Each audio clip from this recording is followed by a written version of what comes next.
बिस्मिल्लाहिर्रहमानिर्रहीम सल्लल्लाहु अलैहि वसल्लम। अस्सलाम वालेकुम। मुझे बताइएगा, आवाज़ और स्क्रीन दोनों चीज़ें क्लियर है?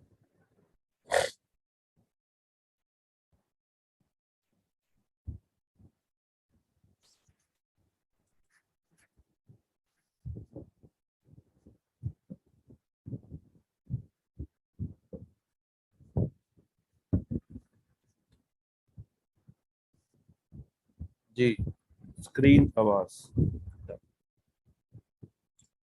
तो last time we covered chapter number 14, negotiable instruments, जिसके अंदर हम लोगों ने बिल ऑफ एक्सचेंज को डिटेल से देखा। हम लोगों ने प्रॉमिसरी नोट को डिटेल से देखा। हम लोगों ने नेगोशिएबल इंस्ट्रूमेंट्स के जो डिफरेंट फीचर्स हैं उनको बगौर देखा। एंडोर्समेंट का कॉन्सेप्ट अंडरस्टैंड किया। हम लोगों ने होल्डर और होल्डर इन ड्यू कोर्स को प्रॉपरली समझा। मुझे बताइए, चैप्टर नंबर 14 क्लियर है? चैप्टर नंबर 14 से कोई सवाल तो नहीं? मैंने सैटरडे की क्लास भी आपकी ऑफ कर दी थी ताकि आप रिवाइज कर सकें। जो फ्राइडे को एक फिजिकल क्लास हो गई थी और दूसरी और इसको अपलोड की क्लास करवा दी थी। तो चीज़ें क्लियर है 14 की? नेगोशिएबल इंस्ट्रूमेंट्स अभी तक आसान लग रहा है? मुश्किल तरीके से तो नहीं पढ़ाया? बच्चे काफ़ी इस एरिया में फंसते हैं, बट आई होप कि जिस तरीके से आपकी कवरेज हुई है नेगोशिएबल की, आपको चीज़ें आसान लगेंगी। छोटी छोटी एग्जांपल्स और इस तरह की चीज़ें काफ़ी हेल्प करती हैं कॉन्सेप्ट बिल्डिंग के अंदर।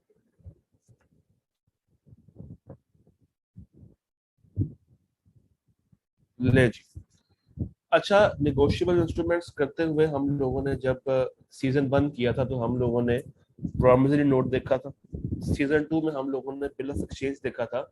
और सीजन 3 मैंने आपसे कहा था कि मैं चैप्टर 15 से उधार ले रहा हूँ, चेक। तो आज हम लोगों ने चेक वाली बातों को करना है, आज और कल। जब हम चैप्टर 15 में जाते हैं तो चैप्टर 15 के अंदर अगर मैं आपसे बात करूं तो चैप्टर 15 में जो एरियाज हैं वो 3 एरियाज हैं। चेक के 3 एरियाज किताब में डिस्कस किए हैं।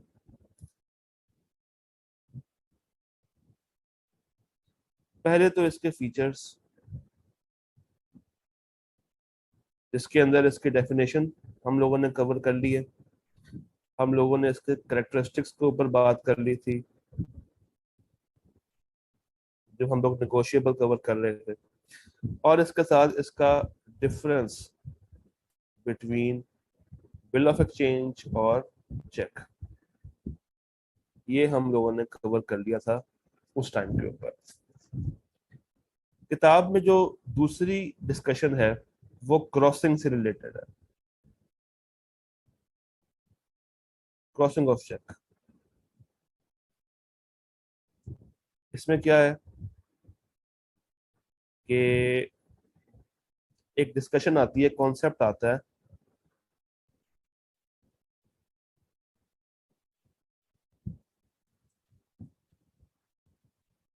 ओवर द काउंटर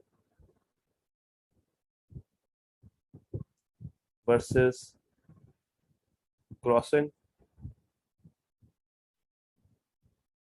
और फिर टाइप्स ऑफ क्रॉसिंग।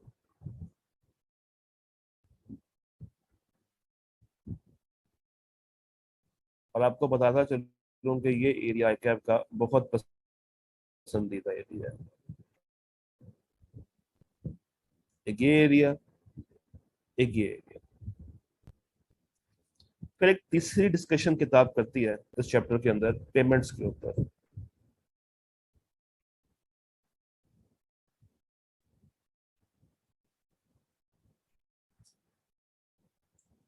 तो ये 3 कॉन्सेप्ट्स हैं इस चैप्टर में। फीचर्स के ऊपर हम लोग ऑलरेडी बात कर चुके हैं, वी हैव कवर्ड इट।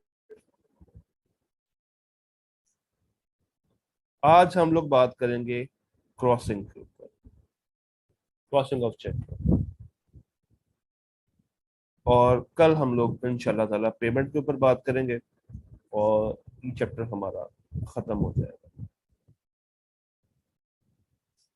फिर बारी आएगी इसके फास्ट पेपर्स की, तो वो भी हम लोग देख रहे होंगे। मजे का चैप्टर है।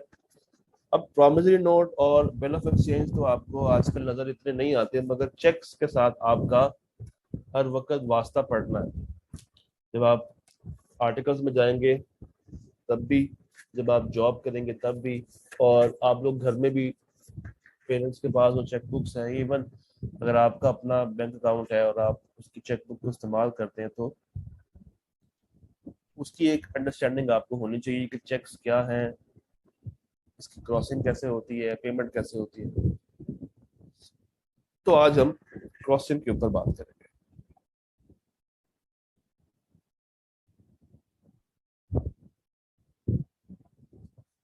ठीक, यहां तक बात समझ आई? यहां तक बात क्लियर है? चैप्टर नंबर 15 के जो एलिमेंट्स हैं, जो कॉन्सेप्ट्स हैं, चैप्टर 15 का ब्रेकअप समझ आ गया? शुरू करते हैं इसका। अगर आप चाहे तो स्क्रीनशॉट ले लें, अगर आपको जरूरत है तो। चलिए आगे चलते हैं।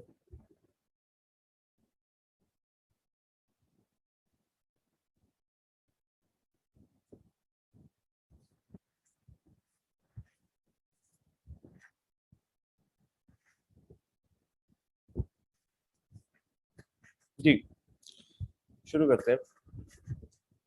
किताब ने एक प्रोसेस जो कि किताब को प्रॉपरली बताना चाहिए था, एक्सप्लेन करना चाहिए था, किताब ने उसको नहीं किया। मगर हम वो कॉन्सेप्ट सबसे पहले आपके साथ डिस्कस करेंगे ताकि आपको टर्मिनोलॉजी समझ आ जाए, आपको जार्गन समझ आ जाए, और फिर हम अपने मेन कॉन्सेप्ट के अंदर जंप इन करेंगे। कॉन्सेप्ट है over the counter versus clearing. Over the counter versus clearing, ये आपके लिए एक डायग्राम ऑटोमेटिकली बनी हुई है ताकि हम कॉन्सेप्ट के ऊपर फोकस करें रादर देन कि उसको बनाते रहें। तो कॉन्सेप्ट है over the counter versus clearing. अब होता क्या है, एक हमारे पास ड्रॉर है, ड्रॉर ए। तो आपको पता है कि ड्रॉर कौन होता है? वो शख्स जो कि चेक बनाता है। हमने यही पढ़ा था ना कि चेक के अंदर जो थ्री पार्टीज होती हैं, एक आपका ड्रॉर है जो चेक बना रहा है, एक पेई है जिसके लिए चेक बन रहा है, और एक ड्रॉई है। और ड्रॉई कौन होता है? ड्रॉर का बैंक। तो ड्रॉर ए ने चेक साइन कर दिया, ड्रॉर ए ने चेक बना दिया। चेक बना बी के नाम, चेक बना बी के नाम। ड्रॉर ए ने बी के लिए चेक बनाया, और चेक बनाया उसने एमसीबी का, एमसीबी का चेक बना दिया उसने। क्या मतलब? एमसीबी का क्यों बनाया? क्योंकि ड्रॉर के पास चेकबुक किसकी होगी? एमसीबी की। और हम ये कह सकते हैं कि जो ड्रॉई है, यानी कि जो ड्रॉर का बैंक है, वो कौन है? एमसीबी। वो कौन है? एमसीबी। आपको ये लाइटर नजर आ रहा है? मैं लिख कम रहा हूँ, समझा ज्यादा रहा हूँ। तो लाइटर, ये जो पॉइंटर कहते हैं, जो लेजर होता है, ये आप क्लियरली विजिबल है स्क्रीन के ऊपर?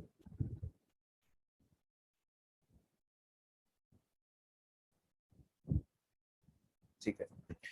तो ड्रॉर ने चेक बनाया, चेक बनाएगा जिसमें उसका अपना अकाउंट है, यानी कि अपने ड्रॉई को हुक्म दे रहा है ना। तो ड्रॉई कौन है? एमसीबी। एमसीबी उसका ड्रॉई, और उसने एमसीबी का चेक बना के बी को दे दिया, यानी कि पेई को दे दिया। बी के पास यहां से दो ऑप्शन है। बी के पास दो ऑप्शन होती हैं। या तो वो ड्रॉई के पास जाके उस चेक को इन कैश करा ले, या तो वो फिजिकली बैंक में जाए और बैंक में जाके वो चेक कैश करवा ले। दूसरी ऑप्शन इसके पास होती है कि वो अपने बैंक में ये चेक डिपॉजिट करा ले। एक ऑप्शन क्या है कि वो एमसीबी में जाए, एमसीबी की किसी भी ब्रांच में जाए और वहां पे जाके चेक प्रेजेंट करे और वो लोग उसको चेक कैश करके पैसे दे देंगे। इसे कहते हैं एनकैशमेंट। दूसरा ऑप्शन क्या है कि वो अपने बैंक जाए जहां पे उसका अपना अकाउंट मेंटेन हुआ है और वहां पे जाके एमसीबी वाला चेक डिपॉजिट करवा दे। यानी कि अपने बैंक से कहे कि ये चेक मेरे अकाउंट में डाल दो, मुझे पैसे कैश में नहीं चाहिए, मुझे पैसे अकाउंट में चाहिए।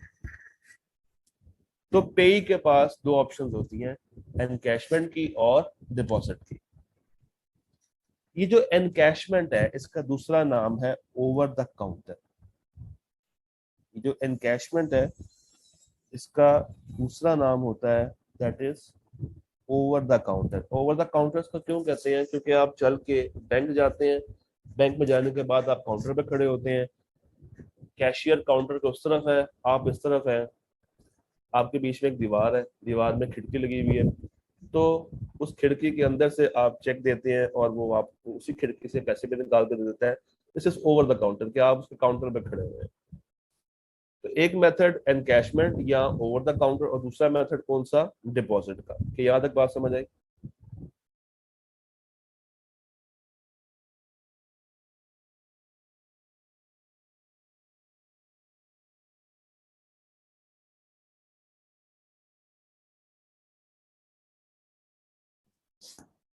अच्छा, एनकैशमेंट तो आसान है। आपने चेक दिया, उसने अपने रिकॉर्ड्स में देखा, कैशियर ने अपने रिकॉर्ड्स में चेक किया कि एक अकाउंट में इतने पैसे हैं या नहीं। पैसे थे तो उसने चेक के ऊपर अपना ब्लू पेन और रेड पेन के साथ साइन किए, स्टैंप लगाई और पैसे दे दिए और बी चला गया। This is encashment. This is encashment. Deposit क्या है? डिपॉजिट के अंदर आप अपने बैंक में जाते हैं, ये 20 bank, collecting bank, let suppose उसका बैंक है एचबीएल का। लेट सपोज ये बैंक कौन सा है? एचबीएल का। आप अपने एचबीएल को कहते हैं कि यार ये एमसीबी का बैंक है, और सॉरी एमसीबी का चेक है और ये चेक मैंने डिपॉजिट करवाना है। अब एचबीएल के पास तो एमसीबी के अकाउंट होल्डर्स का डाटा नहीं है, एचबीएल के पास तो अपने अकाउंट्स का डाटा है। एमसीबी के जो अकाउंट होल्डर्स है उनका डाटा एचबीएल के पास तो नहीं होता। तो एचबीएल क्या करेगा, यानी कि आपका बैंक क्या करेगा, आपसे पैसे, आपको पैसे देने की बजाय आपसे वो चेक ले लेगा और वो चेक आगे क्लियरिंग के लिए भेज देगा एमसीबी को। इसे कहते हैं क्लियरिंग का कॉन्सेप्ट। उन्होंने आपसे चेक पकड़ा और चेक पकड़ने के बाद दूसरे बैंक में क्लियरिंग के लिए भेज दिया।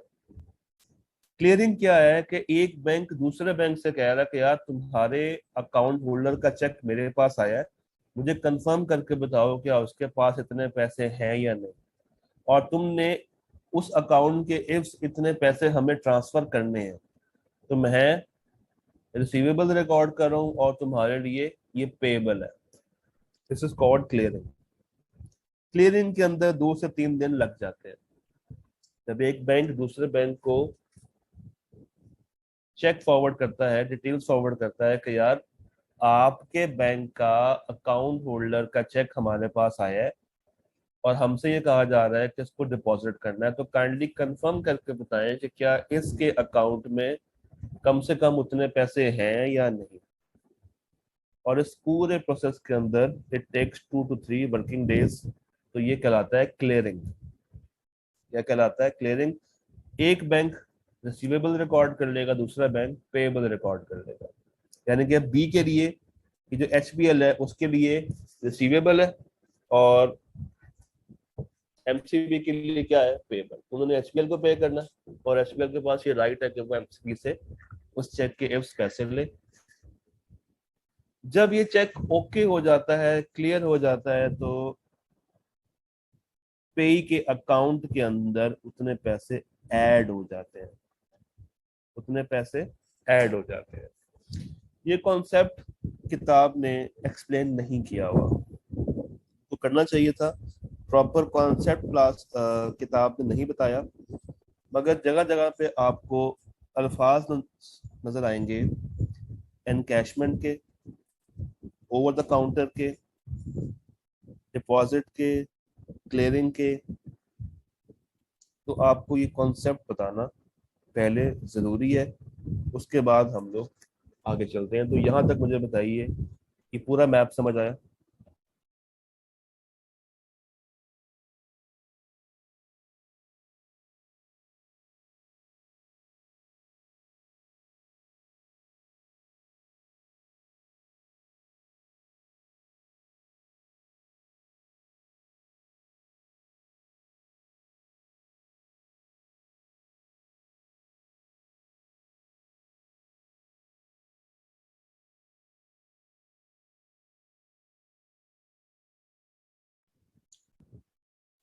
ठीक है। अब इसमें जो डिस्कशन वाली बात हो सकती है वो ये कि अगर बी का अकाउंट भी एमसीबी में हो तब क्या होगा। यहाँ पे तो हमने अज्यूम किया ना कि बी का अकाउंट एमसीबी में नहीं है, बी का अकाउंट एचपीएल में है, तो क्लियरिंग के अंदर 2 से 3 दिन लग रहे हैं।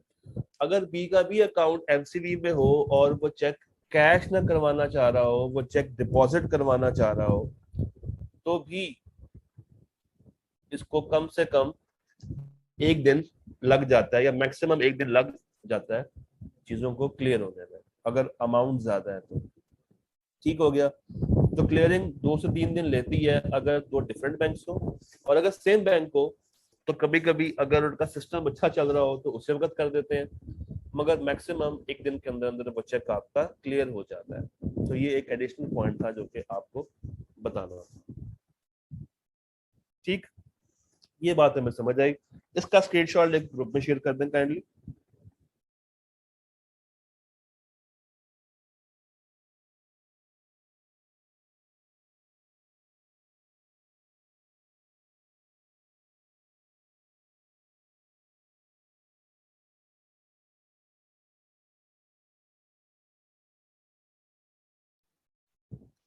जी, इसका स्क्रीनशॉट लेकर ग्रुप में शेयर कर दें प्लीज, और मुझे बता दें।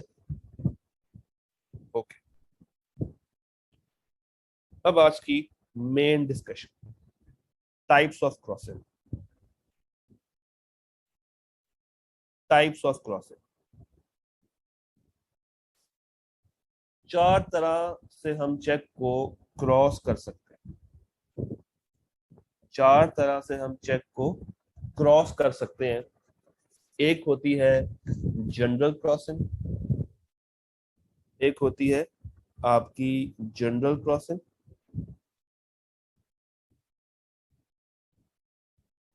एक है स्पेशल क्रॉसिंग, एक है रिस्ट्रिक्टिव क्रॉसिंग, और चौथी है नॉट नेगोशिएबल क्रॉसिंग। तो पहली चीज जो आप लोगों ने याद रखनी है कि चेक को 4 डिफरेंट तरीकों से क्रॉस किया जा सकता है। Number 1 general crossing, number 2 special crossing, number 3 restrictive crossing, और नंबर 4 नॉट नेगोशिएबल क्रॉसिंग। तो अगर आपसे आईके भी सवाल पूछता है 2 मार्क्स के लिए कि बताइए कितने टाइप्स ऑफ क्रॉसिंग होती है, तो आपने सिर्फ उसके नाम लिखने हैं और ये नाम आपको आने चाहिए। अब आगे हम पढ़ेंगे कि ये किस तरीके से होती है और इसका क्या क्या इफेक्ट होता है। उससे पहले पढ़ लेते हैं कि क्रॉसिंग होती क्या है असल में। क्रॉसिंग क्या है?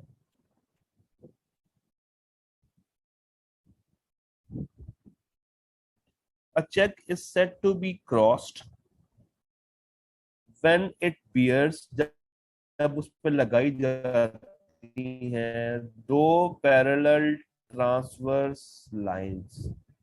दो पैरेलल ट्रांसवर्स लाइंस यानी कि आप चेक के कॉर्नर के ऊपर, लेफ्ट कॉर्नर के ऊपर ये चेक है, तो ये देखें इसके लेफ्ट कॉर्नर के ऊपर ये दो ट्रांसवर्स लाइन लगी हुई है, पैरेलल लाइन जो एक दूसरे के सामने है। एक दूसरे के सामने ये जो ट्रांसवर्स लाइन लगी है, दिस इज जनरल क्रॉसिंग या दिस इज क्रॉसिंग। इस तरीके से हम चेक को क्रॉस करते हैं ऐसे। ये देख रहे हैं आप, ये दो लाइंस लगी हुई चेक के कॉर्नर पे। तो अगर हम ये दो लाइंस लगा दें, दो पैरेलल ट्रांसवर्स लाइंस लगा दें on the left hand top corner of the check, this is called crossing. This is called crossing. ये क्रॉसिंग क्यों की जाती है? ये क्रॉसिंग हम लोग इसलिए करते हैं कि हम अपने बैंक को कुछ बताना चाह रहे हैं। क्या बताना चाह रहे हैं अभी देखते हैं। हम अपने बैंक को कुछ डायरेक्ट कर रहे हैं, कुछ कहने की कोशिश कर रहे हैं, कुछ इंस्ट्रक्शंस दे रहे हैं। और वो इंस्ट्रक्शंस क्या हैं, वो ये डिफरेंट टाइप्स के ऊपर डिपेंड करती है। हर टाइप एक अपनी डायरेक्शंस दे रही है। तो a cheque is said to be cross जब आप उसके लेफ्ट हैंड टॉप कॉर्नर के ऊपर दो ट्रांसवर्स पैरेलल लाइंस लगा देते हैं। अब मैंने आपसे कहा कि ये चार तरह की क्रॉसिंग्स होती हैं, तो वन बाय वन करके इसको डिस्कस करते हैं। ध्यान से सुनना है, आई कैप को ये एरिया बहुत पसंद है और आई कैप इसमें से मेजॉरिटी सवाल बच्चों से ऑलरेडी पूछे भी हुए हैं।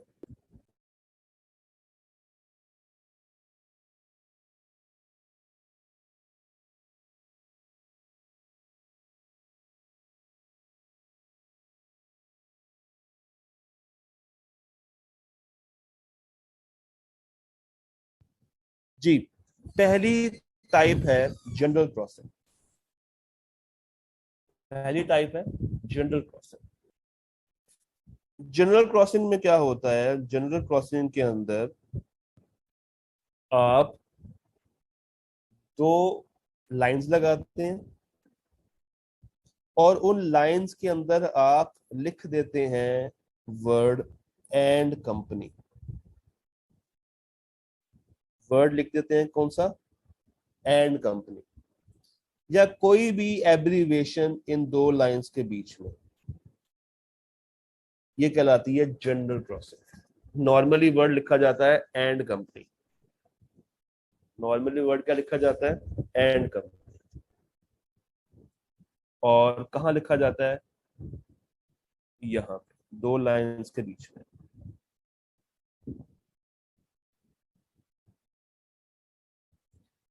ये जनरल क्रॉसिंग से हम क्या बताना चाह रहे हैं? जनरल क्रॉसिंग से हम ये बताना चाह रहे हैं कि ये चेक अब कैश नहीं होगा। ये चेक अब कैश नहीं होगा, ये सिर्फ और सिर्फ डिपॉजिट होगा। This cheque will not be encashed, it shall only be deposited. No encashment, only deposit. अभी हम देख कर आए ना कि पे के पास दो ऑप्शंस थी, या तो वो चेक को कैश करवा सकता था या वो अपने ही अकाउंट में डिपॉजिट करवा सकता था। तो जनरल क्रॉसिंग से हमने अपने बैंक को ये बता दिया कि भाई ये आप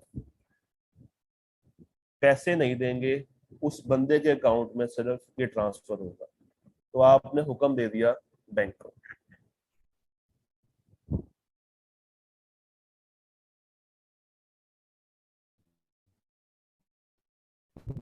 आपने क्या किया?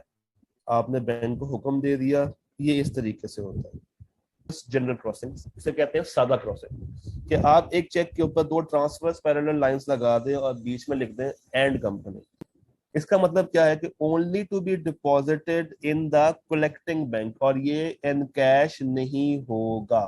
This is general crossing. यानी कि मैं ये कहना चाह रहा हूं कि इस क्रॉसिंग से मैं ये एनकैशमेंट वाला फीचर छीन रहा हूं। इन जनरल क्रॉसिंग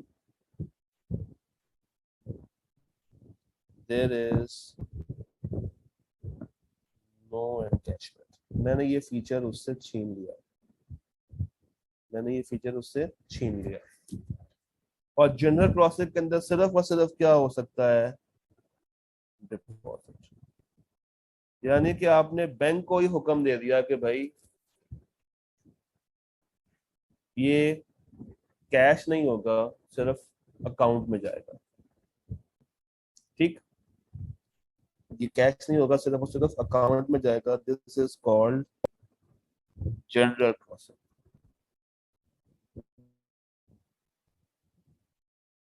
अब अगर पेई के पास दो अकाउंट है फर्ज करें, एक उसका अकाउंट एचपीएल में है, एक उसका अकाउंट एबीएल में है, तो चूंकि यहाँ पे बैंक का नाम मेंशन नहीं है, खास बैंक का नाम मेंशन नहीं है, तो ये किसी भी बैंक में डिपॉजिट हो सकता है। जनरल क्रॉसिंग के अंदर हम बैंक का नाम नहीं बताते, हम सिर्फ ये बता देते हैं कि ये कैश नहीं करना, इसको आपने सिर्फ और सिर्फ क्या करना है, डिपॉजिट करना है अकाउंट में। बैंक कोई भी हो सकता है, बैंक को स्पेसिफाई हमने नहीं किया। बात समझ आई? जनरल क्रॉसिंग क्लियर हुई? इसको कहते हैं सादा वाली क्रॉसिंग। आपने क्या किया, दो ट्रांसफर्स लाइन लगाई, बीच में लिख दिया एंड कंपनी या कोई और एब्रिविएशन। अगर आपने खाली लाइनें भी लगा दी हैं, इसका मतलब ये है कि आपने चेक को जनरल क्रॉस कर दिया है। और अब पे इसको कैश नहीं करवा सकता, सिर्फ डिपॉजिट करवाएगा और अपने किसी भी अकाउंट में डिपॉजिट करवा सकता है।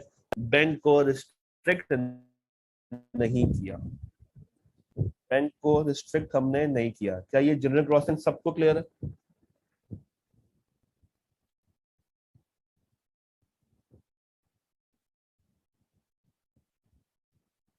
जी, क्या जनरल क्रॉसिंग सबको क्लियर है? हमने याद रखिएगा, इसमें बैंक को स्पेसिफाई नहीं किया, बैंक को रिस्ट्रिक्ट नहीं किया। ठीक, दूसरी मिसाल इसी से ड्रॉ होती है कि व्हाट इफ मैं बैंक भी बता दूं, व्हाट इफ मैं बैंक भी बता दूं, यानी कि पेई जब ड्रॉ चेक बना रहा है तो पेई कहे कि यार मुझे ये एचबीएल में नहीं चाहिए, मुझे ये अलाइड बैंक का बना दे, एबीएल का बना दे। अब वो जो दो ट्रांसफर्स लाइन लगी थी, उनके बीच में एबीएल लिखा जाएगा। इसका मतलब क्या है कि ये चेक एबीएल के अलावा किसी और बैंक में नहीं जा सकता डिपॉजिट होने के लिए।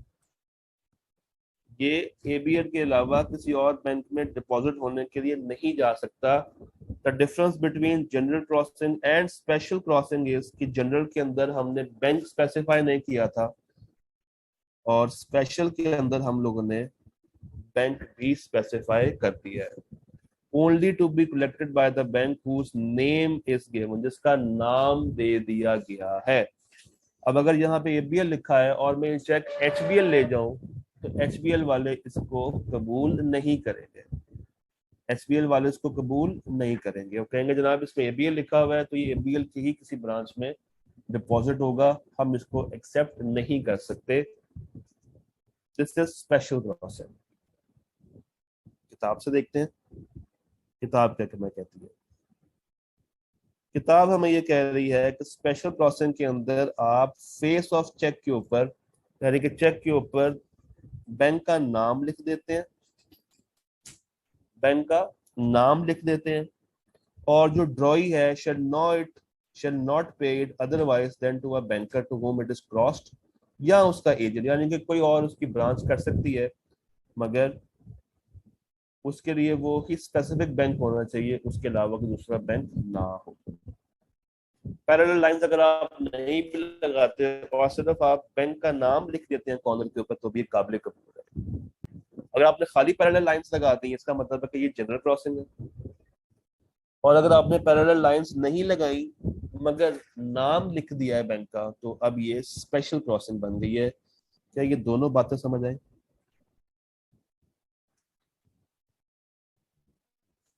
ये जनरल क्रॉसिंग और स्पेशल क्रॉसिंग क्लियर है?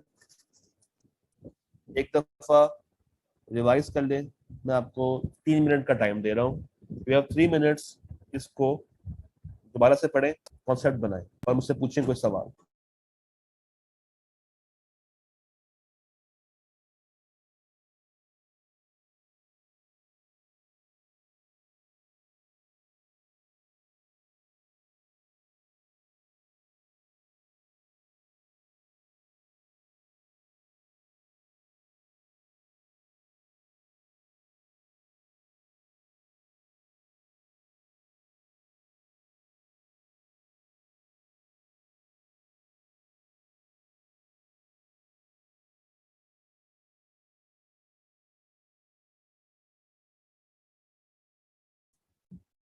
जी, दोनों बातें समझ आई।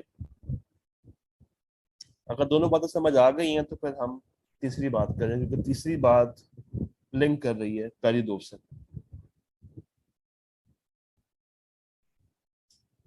ओके, तीसरी को जरा अंडरस्टैंड करते हैं व्हाइट बोर्ड के ऊपर।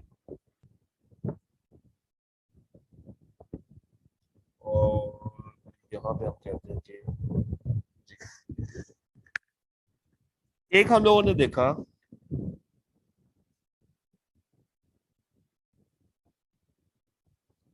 एक हम लोगों ने देखा जनरल क्रॉसिंग।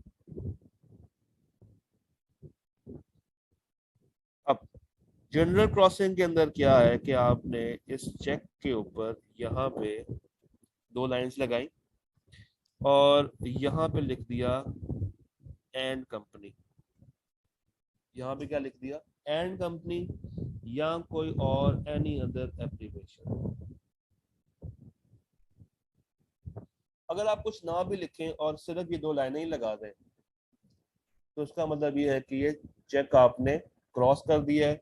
और जनरल क्रॉसिंग का मतलब क्या होता है कि ये कैश नहीं होगा, सिर्फ और सिर्फ क्या होगा, डिपॉजिट होगा।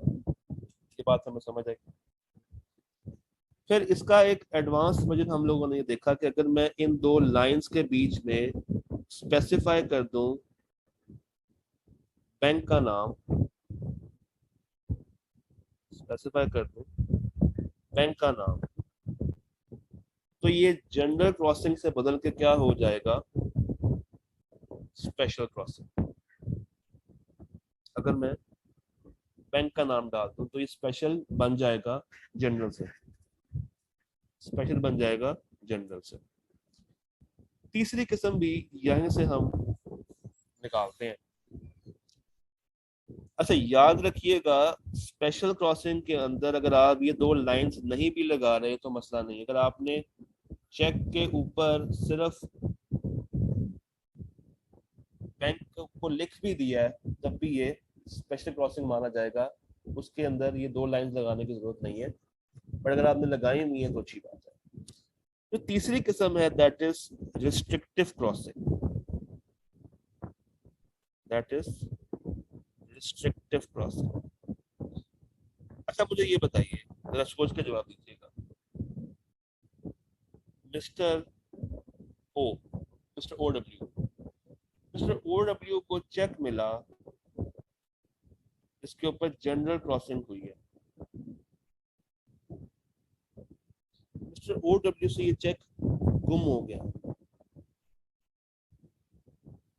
और उसी टाइम मिस्टर ए बी ने जाके इस चेक को कैश करा दिया। ओ डब्ल्यू को चेक मिला, उसका चेक गुम हो गया, ए बी ने जाके उसको अपने नाम पे डिपॉजिट करा लिया। क्या गलती हुई इस चेक के अंदर? आपको याद होगा होल्डर ये काम कर सकता है, याद है ना? जो होल्डर और होल्डर इन ड्यू कोर्स में डिफरेंस याद है?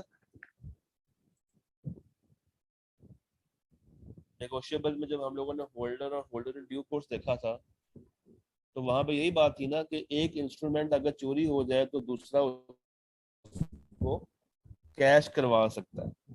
तो अगर ओडब्ल्यू से चेक चोरी हो जाए और एबी को मिल जाए तो वो जाके अपने आप को होल्डर इन ड्यू कोर्स साबित करके चेक को कैश करवा लेगा या चेक को अपने अकाउंट में डिपॉजिट करवा लेगा, ये कह के कि भाई मैं तो होल्डर हूँ। तो यहाँ पे एक तीसरी तरह की क्रॉसिंग आती है, इसको हम कहते हैं रिस्ट्रिक्टिव क्रॉसिंग। रिस्ट्रिक्टिव क्रॉसिंग क्या है कि आप इन दो लाइंस के अंदर लिख देते हैं अकाउंट पे, या आप लिख देते हैं अकाउंट पे ओनली,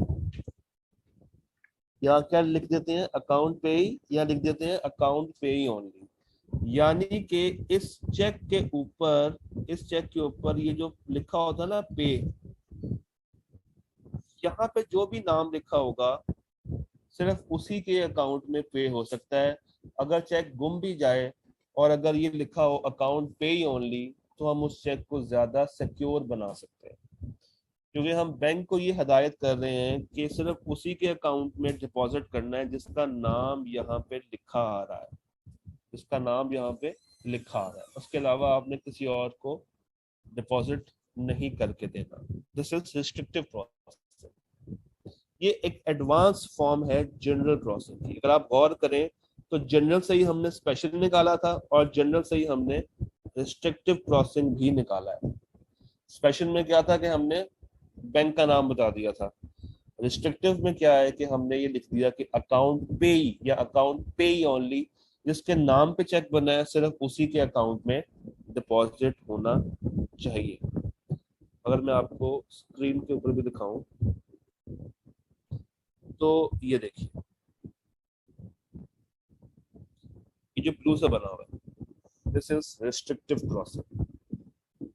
इसमें क्या है कि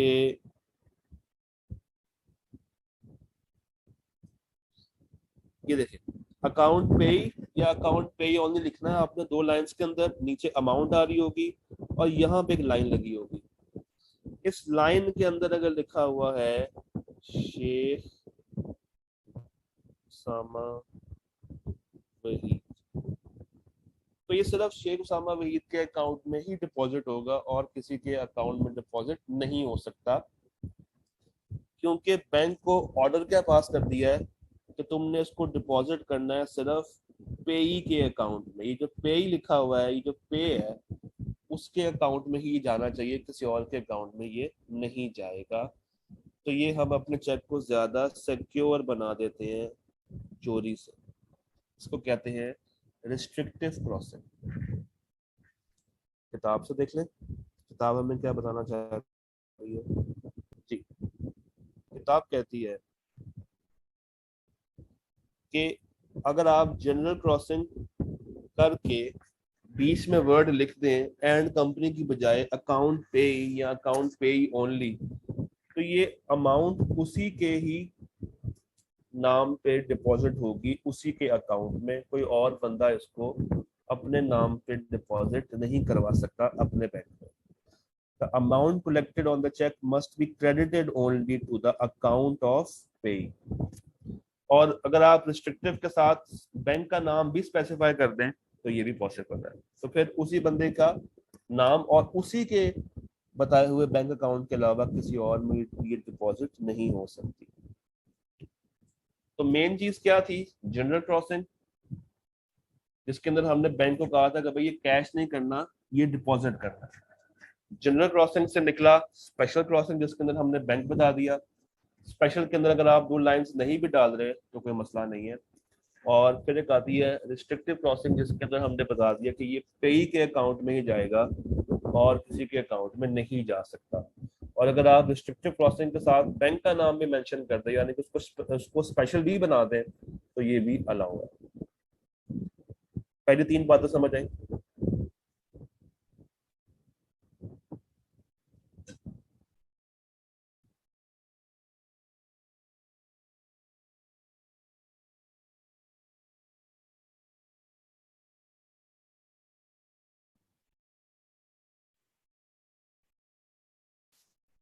ठीक, आखिरी बात करते हैं आज की।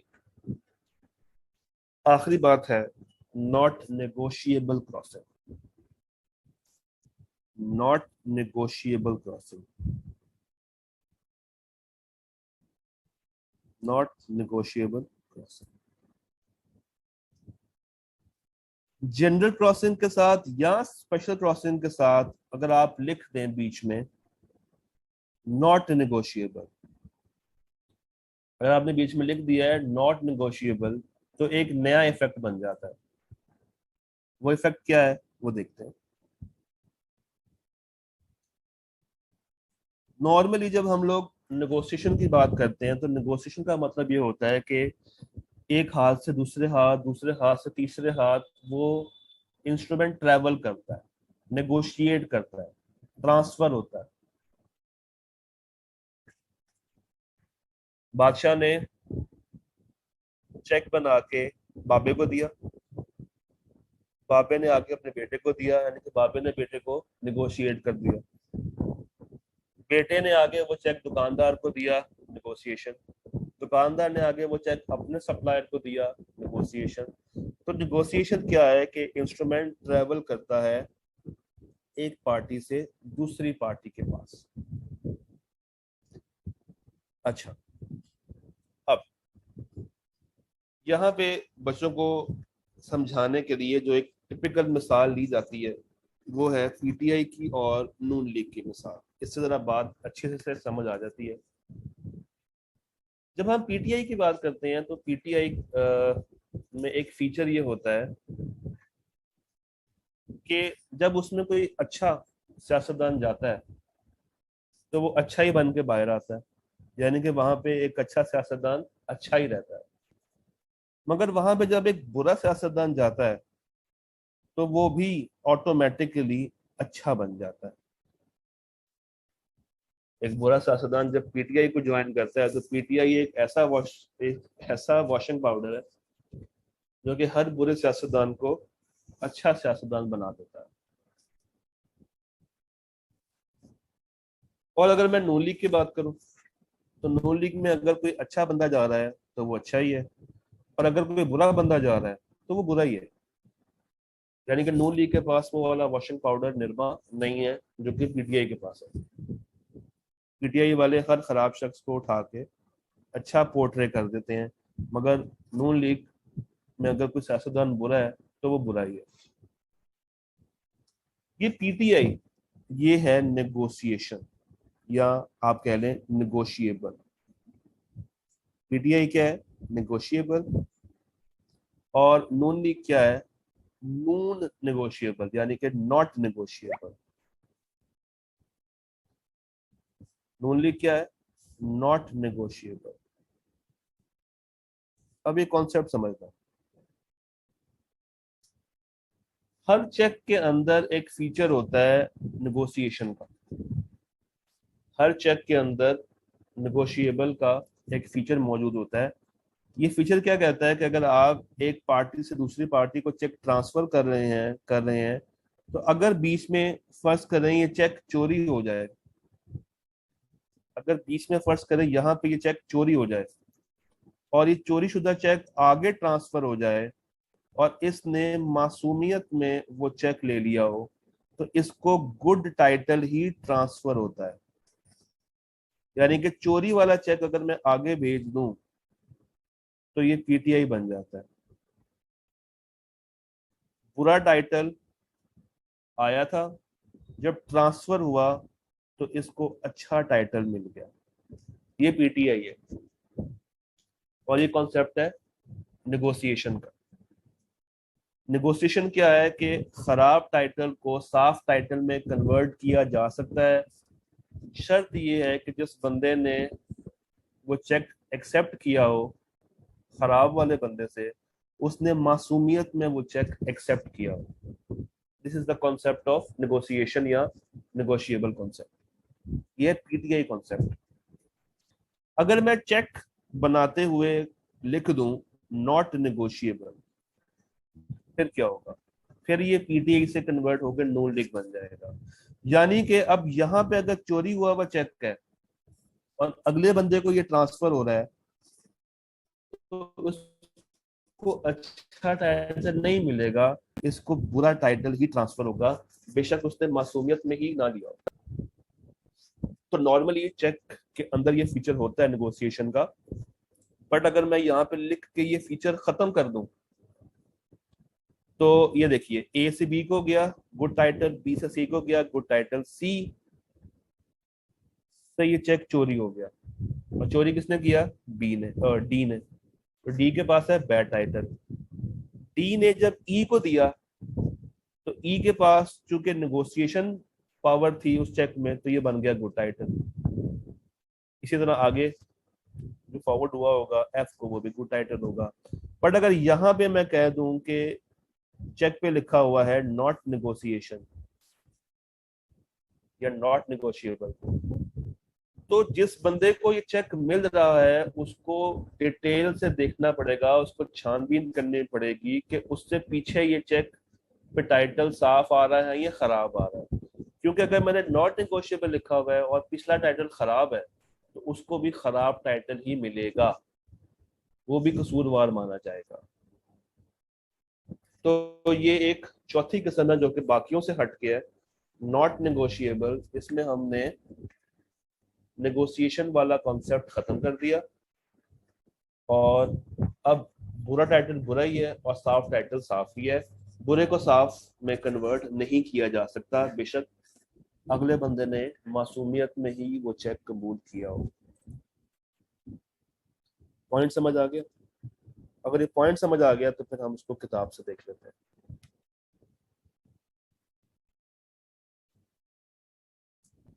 नॉट निगोशिएबल को आप नून निगोशिएबल भी याद रख सकते हैं, यानी कि नून लीग। इसमें अच्छा अच्छा है और बुरा बुरा है। मगर पीटीआई में बुरे को अच्छा करने की ताकत है, उनके पास वॉशिंग पाउडर निरमा मौजूद है। अब आप सोच रहे होंगे कि सर ये वॉशिंग पाउडर निरमा क्या है, तो ये गूगल करके चेक कीजिएगा, आपको समझ लग जाएगी क्या है वॉशिंग पाउडर निरमा।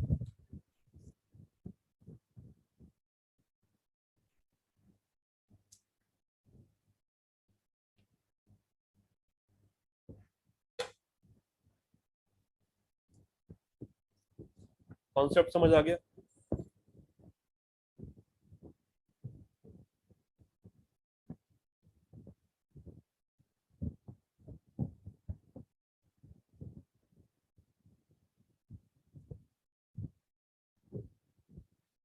किताब से देखें, किताब कुछ कहना चाह रही है। जी, किताब किताब ने कहा इसका इफेक्ट क्या है। A holder with a defective title can not give a good title to subsequent holder, यानी कि नून लीग। जो बुरा है वो बुरा है, जो डिफेक्टिव है वो आगे गुड टाइटल नहीं दे सकता, वो डिफेक्टिव टाइटल ही देगा। It does not restrict the further transferability, it only takes away the feature of negotiability. हम ये नहीं कह रहे कि ये चेक आप आगे ट्रांसफर नहीं कर सकते, इसका हरगिज मतलब ये नहीं है कि आप ये चेक आगे नहीं दे सकते, आप दें। मगर याद रखें कि अगर बुरा टाइटल है वो बुरा ही रहेगा और एक अच्छा टाइटल है तो वो अच्छा ही रहेगा। तो ये इफेक्ट्स आप लोगों को पता होने चाहिए, टाइप्स का पता होना चाहिए और क्रॉसिंग कैसे करनी है ये आपको आइडिया होना चाहिए। अगर आपको ये समझ आ जाए तो आपको ये टेबल भी ऑटोमेटिकली समझ आ जाएगा। ये आप एक दफा पढ़ लेना, इसमें कोई मुश्किल बात नहीं लिखी हुई। ठीक, तो जनाब दैट्स इट फॉर टुडे।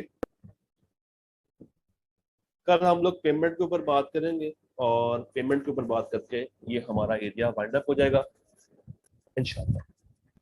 तो क्रॉसिंग को आपने याद कर लेना आज ही के आज, ताकि ये मसला ना बने। तो सवाल वगैरह हुआ तो व्हाट्सएप ग्रुप ओपन है, आप वहां पर पूछ सकते हैं। हम मिलते हैं कल मजीद बातों के साथ। अल्लाह हाफिज। जी, शुरू करते हैं। क्या है rules regarding payment of cheques, यानी कि कलेक्टिंग बैंक, जो कलेक्टिंग बैंक है जिसके पास चेक गया है, जिसने चेक को इनकैश करना है या डिपॉजिट करना है, जो कलेक्टिंग बैंक है वो कुछ रूल्स को फॉलो करेगा। क्या? अगर एक चेक एक से ज्यादा स्पेशल क्रॉस हुआ है, अभी हमने पढ़ा था एक से ज्यादा दफा स्पेशल क्रॉस हुआ है। फर्ज करें ये चेक है, यहाँ लिखा है यूबीएल, फिर वो क्रॉस हुआ, फिर लिखा गया एमसीबी, वो क्रॉस हुआ, फिर लिखा गया फैसल बैंक, वो क्रॉस हुआ, फिर लिखा गया मिजान बैंक, वो क्रॉस हुआ। तो भाई जब इतनी क्रॉसिंग हुई है, जब एक से ज्यादा दफा आपने क्रॉस किया है स्पेशल क्रॉसिंग को, तो जो कलेक्टिंग बैंक है उसके पास पूरा इख्तियार है कि वो आपकी पेमेंट रिफ्यूज कर दे, वो आपकी पेमेंट रिफ्यूज कर दे। If a cheque is cross specially to more than one banker, अगर एक से जायद बैंकर का नाम लिखा था और फिर आपने क्रॉस किया हुआ है, तो भाई जो कलेक्टिंग बैंक है वो इतना पागल नहीं है कि वो आपको पेमेंट दे। मसला यहाँ पे हो सकता है, तो वो सेफ खेलेगा, वो आपको पैसे नहीं देगा। एक्सेप्ट, एक्सेप्शन है, अगर उसको क्रॉस उसी बैंक ने किया है, यानी कि यूबीएल के पास वो चेक गया, यूबीएल ने काट के एमसीबी लिख दिया, एमसीबी वालों के पास गया, उन्होंने काट के फैसल लिख दिया। तो अगर तो ऐसा हुआ है, अगर तो बैंकर ने ही क्रॉस किया है तब तो बात चलेगी, क्योंकि अगर बैंकर ने क्रॉस किया होगा तो फिर बैंक की स्टैंप लगी होगी। अगर बैंक की स्टैंप नहीं लगी हुई और एक इंसान ने उसको क्रॉस करके दूसरे बैंक का नाम लिखा है, तो जिस बैंक से वो ड्रॉ किया जा रहा है पैसा, वो बैंक उसको रिफ्यूज कर सकता है। कहानी समझ आई?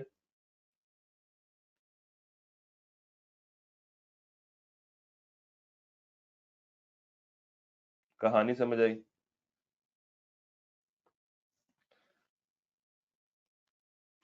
लगता है आप सुकून से बैठे हुए, कोई जवाब नहीं आ रहा।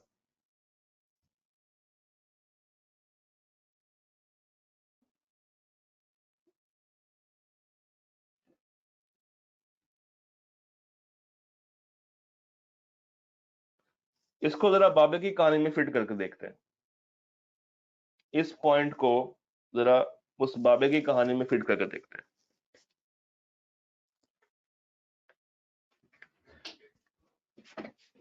बाबे को जब चेक मिला तो उस पे बादशाह ने लिखा था यूबीएल, यानी कि उसका एक खजांची जिसका नाम है यूबीएल।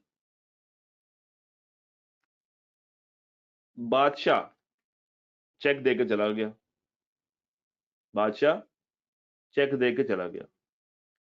अब बाबा अगर यूबीएल को काट के एचबीएल कर दे, अगर यू को चेंज करके एच कर दे,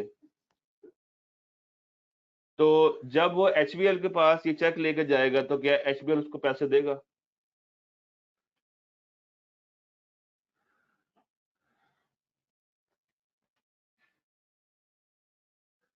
हाँ जी,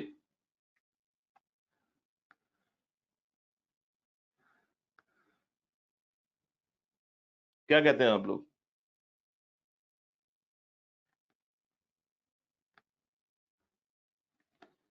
बादशाह ने स्पेशल क्रॉस किया था यूबीएल के नाम पे, बाबे ने यूबीएल को चेंज करके एचबीएल कर दिया। अब जब वो चेक एचबीएल में जाएगा डिपॉजिट होने के लिए, तो क्या एचबीएल उसको पैसे नहीं देगा? अच्छा, फर्ज करें बाबे ने चेंज नहीं किया, यूबीएल के पास बाबा लेकर गया, यूबीएल जो खजांची था उसके पास पैसे नहीं थे, उसने अपना नाम काट के एचबीएल लिख दिया और अपने साइन कर दिए।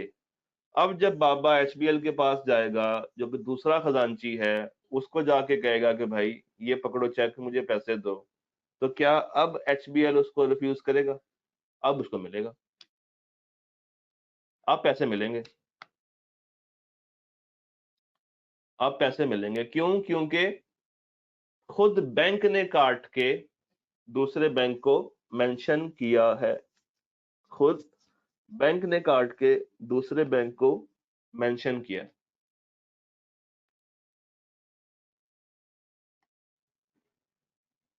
ठीक।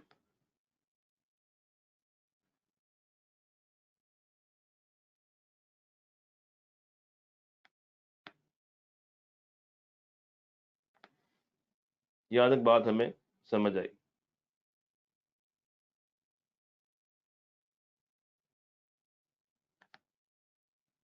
उसके बाद नीचे की दो लाइनों में कोई तकलीफ दे अंग्रेजी लिखी हुई है, बहुत ही कोई तकलीफ दे अंग्रेजी है।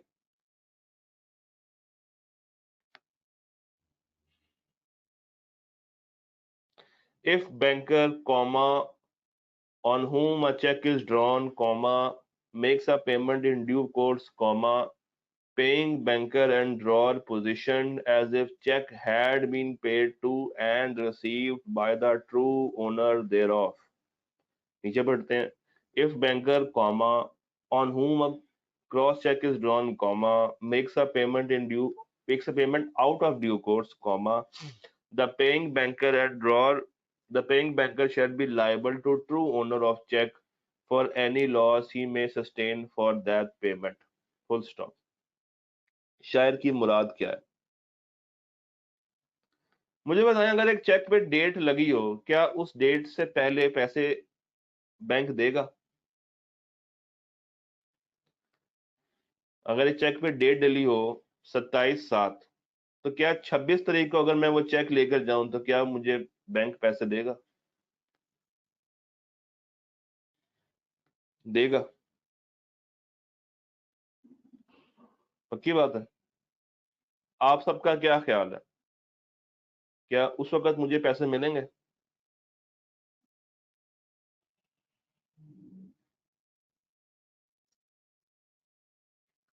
जी, बाकी अवाम क्या कहती है? नहीं, कभी भी नहीं देगा। कभी भी नहीं देगा भाई। पुराना कस्टमर हो तो मिल सकते हैं, तो फिर बैंक या कैशियर अपनी उस पे देगा, लाइबिलिटी पे देगा। ठीक। तो अगर अगर पेमेंट कर दी है, और पेमेंट कर दी है in due course. Due course का मतलब क्या होता है? ड्यू कोर्स का मतलब क्या होता है? कौन बताएगा? ड्यू कोर्स नॉर्मल वे में, आम तरीके से। तो अगर तो पेमेंट बैंकर ने कर दी है इन ड्यू कोर्स, तब तो वो अपनी जिम्मेदारी से आजाद हो गया है। उसके पास चेक आया, उसने चेक को देखा, साइन शाइन देखे, अमाउंट देखी, बैलेंस देखा, साइन किए, आगे देखा, पीछे देखा, कोई मसला तो नहीं था, उसने पैसे दे दिए, उसने पेमेंट कर दी है इन ड्यू कोर्स, उसकी कोई लाइबिलिटी नहीं है। उसकी कोई लाइबिलिटी अब एग्जिस्ट नहीं करती। मगर अगर मगर अगर पेमेंट हो मगर आउट ऑफ ड्यू कोर्स हो, टाइम बार्ड डेट आपने क्लियर कर दिया, एक चेक टाइम बार्ड हो चुका था, 6 महीने गुजर चुके थे, बैंक ने उठा के उसको क्लियर कर दिया, या बैंक ने डेट से पहले चेक को क्लियर कर दिया, तो फिर जिम्मेदारी किसकी होगी ट्रू ओनर की तरफ? उसी बैंकर की। The paying banker shall be liable, किसी भी किस्म का लॉस अगर हुआ है ट्रू ओनर को। तो वो जो मुश्किल अंग्रेजी थी, शायर की मुराद ये थी। डन। आज हम काफी मजे मजे की बातें पढ़ रहे हैं, चेक को क्रॉस करना, रूल्स देखना। ये चीजें कुछ हद तक काम आएंगी आपके, जब आप बड़े हो जाएंगे, जब आप आर्टिकल्स में जाएंगे, जब आपको कहा जाएगा कि भाई ये चेक कैश करवा के लाओ, और फिर आप आर्टिकल्स के अंदर पार्टनर के बहुत सारे चेक्स को कैश करवाने जाएंगे बैंक में, और फिर ढेर सारे पैसे लेकर आएंगे, और फिर पार्टनर आपसे कहेगा ठीक है जाओ बेटा भाग जाओ यहाँ से। आप तरसते रह जाएंगे कि भाई कोई टिप ही दे दे बंदा। ये तो होगा। ठीक है, यहाँ तक हमें चीज समझ आई।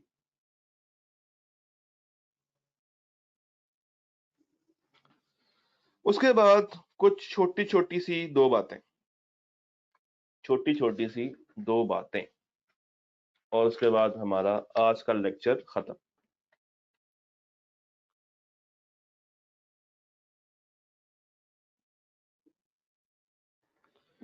भाई जो कलेक्टिंग बैंक है, उसको कुछ प्रोटेक्शन दे दी गई अगर उसने गुड फेथ में काम किया है तो।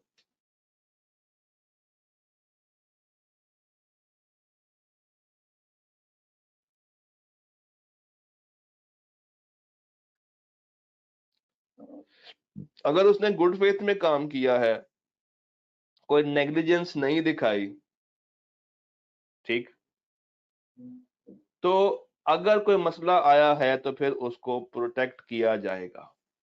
उसको प्रोटेक्ट करने से मुराद है कि उसको जिम्मेदार नहीं ठहराया जाएगा, ठीक। अगर वो ये प्रूव कर दे कि उसने गुड फेथ में काम किया, अगर वो ये प्रूव कर दे कि अगर क्रॉसिंग में कोई इशू था, चेक की क्रॉसिंग में कोई इशू था और वो इशू पहले से आया हुआ था, उसने तो बस चीजों को चेक किया और चेक करने के बाद पैसा दे दिया, तो फिर वो बच जाएगा। और जो पैसा आया है वो कस्टमर के अकाउंट में गया है, उसके अकाउंट में नहीं गया। तो अगर पैसा कस्टमर के अकाउंट में जा रहा है, उसने गुड फेथ में काम किया है, उसने कोई नेग्लिजेंस नहीं दिखाई, उसका कोई अपना इंटरेस्ट नहीं है, पैसा उसको नहीं मिला, कस्टमर को मिला है, तो भाई अगर आपने गुड फेथ में काम किया है तो फिर आपको लॉ प्रोटेक्ट करता है, आपको जिम्मेदार नहीं ठहराया जाएगा। तो ये प्रोटेक्शन है कलेक्टिंग बैंकर के लिए। आसान सी बात।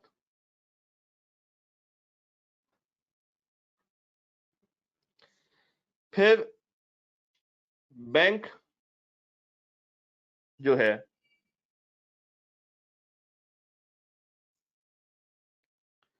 वो पेमेंट कब कब रिवोक कर सकता है, कब कब पेमेंट को रिवोक किया जा सकता है, कब कब? जब काउंटर मांड हो जाए, अगला बंदा बैंक को फोन करके कहे कि भाई इस चेक नंबर के अगेंस्ट पेमेंट ना करना, ये चेक मेरे से गुम हो गया है, या मैं नहीं चाहता कि इस चेक के अगेंस्ट पेमेंट हो, इस चेक नंबर के अगेंस्ट पेमेंट ना की जाए, ठीक है। क्योंकि बैंक की अथॉरिटी में क्या आता है, पेमेंट करना। तो अगर अगला बंदा उसको रोक दे, काउंटर मांड कर दे, स्टॉप कर दे, तो भाई वो उसको पे नहीं करेगा। कस्टमर की डेथ हो जाए और डेथ के बाद कोई चेक आ रहा हो, तो भाई मरा हुआ बंदा तो नहीं साइन कर सकता। तो अगर डेथ के बाद का कोई चेक है तो भाई सॉरी, तुम पैसे पे नहीं करोगे, वो रिवोक कर देगा अपनी अथॉरिटी को। उसकी अथॉरिटी क्या है, पैसा देना।